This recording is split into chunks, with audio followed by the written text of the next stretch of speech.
Assalamualaikum warahmatullahi wabarakatuh.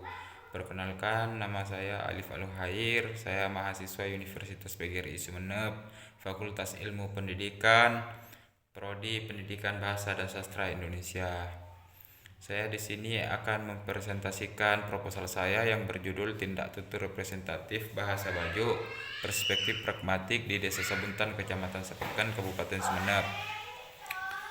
Baik, latar belakangnya yaitu bab 1, yaitu bahasa merupakan sebuah alat komunikasi yang digunakan oleh manusia untuk menunjang sebuah interaksi sosial.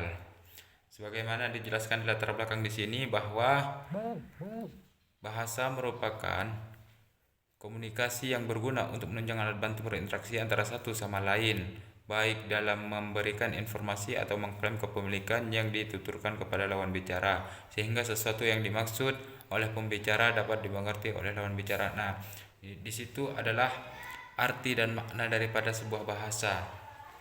Sudah dijelaskan dalam sebuah latar belakang.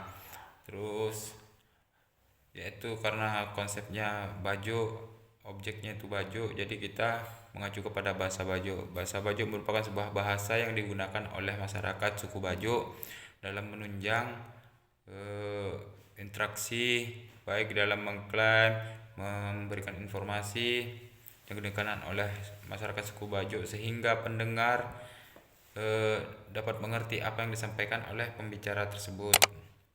Terus ada rumusan masalah, yaitu 1. Bagaimana jenis tindak tutur representatif yang digunakan dalam bahasa Bajo. Terus yang kedua, bagaimana tindak tutur representatif digunakan dalam bahasa Bajo di berbagai konteks sosial dalam berinteraksi. Terus ada tujuan penelitian, yaitu untuk mengetahui jenis tindak tutur representatif yang digunakan dalam bahasa Bajo. Yang kedua, untuk mengetahui bagaimana tindak tutur representatif digunakan dalam bahasa Bajo di berbagai konteks sosial dalam berinteraksi. Terus yaitu ada manfaat penelitian, yaitu terdapat 2 manfaat penelitian, yaitu yang pertama manfaat teoritis. Manfaat teoritis di sini yaitu menggunakan studi ini diharapkan mampu memberikan kontribusi yang baik bagi pengembangan ilmu pragmatik, terutama berkaitan dengan pemahaman tindak tutur representatif bahasa daerah. Terus yang kedua yaitu manfaat praktis, yaitu manfaat praktis terdapat beberapa bagian, yaitu ada A, yaitu bagi masyarakat Bajo di Desa Sabuntan khususnya. Terus yang B yaitu bagi pendidik dan pengembangan kurikulum. Terus yang C bagi peneliti lain. Terus yang D yaitu bagi pemerintah dari lembaga kebudayaan. Terus ada deskripsi teori. Sebelum kita mengacu baik kepada teori ataupun metode, yaitu kita terlebih dahulu akan membahas tentang deskripsi teori. Dalam studi linguistik, teknik analisis adalah komponen valid yang berfungsi untuk menentukan cara dan metode pengumpulan serta pengolahan data, baik dalam riset pragmatik, terutama yang berkaitan dengan tindak tutur. Pemanfaatan metode padan sangat diperlukan karena tergantung pada elemen yang berada di luar bahasa itu sendiri, yakni penutur asli yang menjadi standar dalam memahami arti ujaran daripada sebuah konteks yang nyata, yaitu konteks sebuah bahasa yang diungkapkan oleh masyarakat daerah. Terus yakni penutur asli yang menjadi standar dalam memahami arti ujaran dalam konteks yang nyata. Oleh karena itu, dalam kajian ini, teori dan pendekatan pragmatik dianalisis dengan menerapkan metode padan, khususnya padan pragmatik. Yaitu lanjut kepada teori, yaitu kita di sini menggunakan teori pragmatik, yaitu pragmatik adalah satu bidang dalam linguistik yang mempelajari makna ujaran berdasarkan konteks. Ya, jadi di sini kita menggunakan metode pragmatik.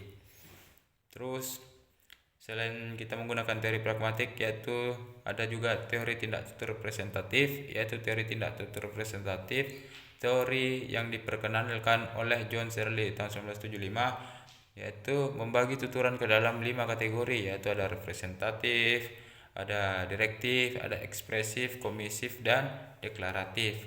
Nah, Selain kita menggunakan dua teori di atas, kita juga menggunakan dua metode, yaitu ada metode padan dan pendekatan secara kontekstual budaya. Yaitu sebelum kita lanjut, kita akan sedikit membahas tentang metode padan, yaitu metode padan dalam analisis tindak tutur.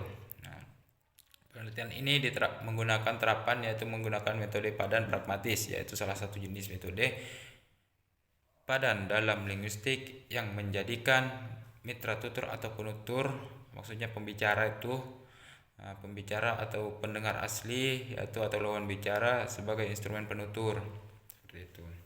Terus yang kedua yaitu ada metode pendekatan secara kontekstual budaya. Nah, di sini jelaskan bahwa metode padan juga memperkuat pendekatan etnopragmatik, yaitu kombinasi antara pragmatik dan pendekatan etnografi dengan fokus pada budaya. Dalam hal ini, memahami tindak tutur representatif tidak cukup hanya jadi struktur bahasa, tetapi juga melalui nilai-nilai budaya, maksudnya melalui nilai-nilai kebiasaan yang sering dilakukan oleh masyarakat yang ada pada objek yang akan kita teliti sekarang ini. Tetapi juga melalui nilai-nilai budaya kepercayaan. Nah, seperti yang saya jelaskan tadi, bahwa seperti kebiasaan-kebiasaan masyarakat setempat, khususnya masyarakat Bajo yang ada di desa Sabuntan. Terus yaitu ada penelitian yang relevan, yaitu kemarin berdasarkan pencaharian pustaka, bahwasanya penyusun atau yang presentasi sekarang menemukan 7 nama, yaitu ada Wahyuni Siti 2017, yaitu tindak tutur representatif tokoh utama dalam novel Laskar Pelangi, yaitu karya Andres Hirata, kajian pragmatik. Terus yang kedua yaitu ada Rahmawati Nila tahun 2020, tindak tutur representatif dalam wacana tuturan masyarakat Bugis, kajian pragmatik juga. Terus yang ketiga yaitu Basri Ahmad 2018, yaitu struktur dan fungsi tuturan dalam tradisi masyarakat Bajo di Sulawesi Tenggara. Terus yang keempat yaitu ada Mardiana Reni 2021, yaitu tuturan dalam bahasa daerah sebagai representatif nilai budaya lokal, studi kasus pada masyarakat suku Kaili. Terus yang kelima ada Ningsih Yuliana tahun 2022, yaitu ada analisis tindak tutur. Ada analisis tindak tutur representatif dalam wacana lisan komunikasi nelayan, komunitas nelayan tradisional di pesisir Madura. Nah, yang keenam yaitu ada Purba di 2014, yaitu penggunaan tindak tutur representatif dalam percakapan sehari-hari mahasiswa Batak Toba, yaitu yang sering digunakan oleh suku Batak Toba. Terus yang ketujuh dan sekalipun yang terakhir yaitu ada Ansor Dodi 2015, yaitu kajian pragmatik terhadap tuturan dalam upacara adat Jawa, yaitu fokus pada tindak tutur ilokusi, titik fokusnya. Terus lanjut kepada yang terakhir juga yaitu metode penelitian. Nah, penelitian ini menggunakan pendekatan kualitatif deskriptif, yaitu pendekatan kualitatif digunakan karena penelitian ini bertujuan untuk menggambarkan dan menganalisis penggunaan tindak tutur representatif dalam bahasa Bajo berdasarkan konteks sosial dan budaya masyarakat penuturnya.